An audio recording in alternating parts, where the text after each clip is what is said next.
Hi, everybody. This is Silvio Canto in Dallas, Texas on Sunday, July the 1st, and welcome to our video commentary. You know, the reaction from Democrats and some people in the media and some in the left regarding the retirement of Justice Kennedy has been rather hysterical, absolutely hysterical. One would get the impression that the very first thing that a Donald Trump appointment is going to do is walk into the Supreme Court and automatically overturn Roe v. Wade.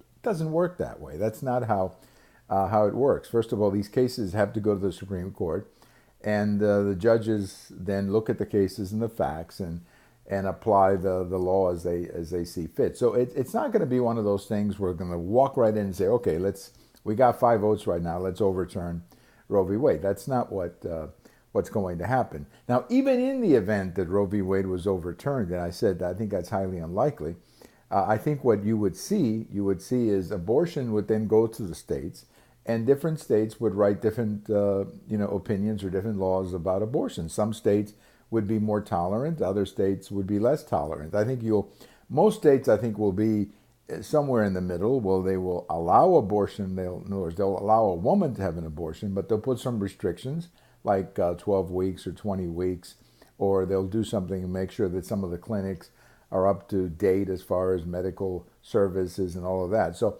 I don't expect a new appointment by President Trump to the Supreme Court to overturn Roe v. Wade as the first thing they're going to do. It could happen over time, if not directly overturning Roe v. Wade.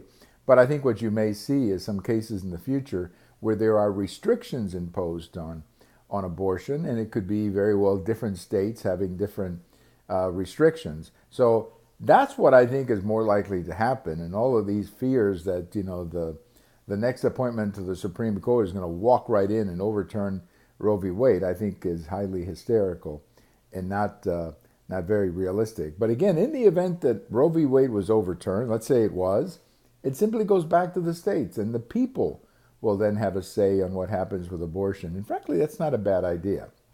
I always felt that the biggest mistake of Roe v. Wade was that it went around the popular arena, that these kinds of contested, difficult issues are best settled in the political arena, where more than likely you'll get a compromise that won't give you everything you want, but at least will give you enough that both sides can go home happy. But the big mistake with Roe v. Wade, I think, was to let one justice in the Supreme Court basically tell us that abortion was legal. I think that was an overreach.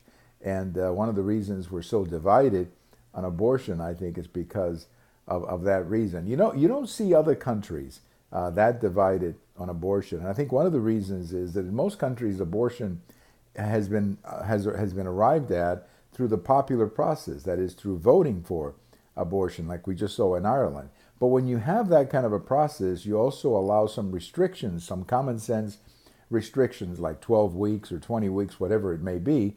And then that way, at least both sides have something they feel that they won out of the debate. But I don't see the next guy or girl who goes into the Supreme Court overturning Roe v. Wade on the first day. That's just not going to happen. Thank you so much for watching. We have all of these on YouTube, on Twitter, as well as my blog. And if July 1st is your birthday, have a great birthday. Bye-bye, everybody.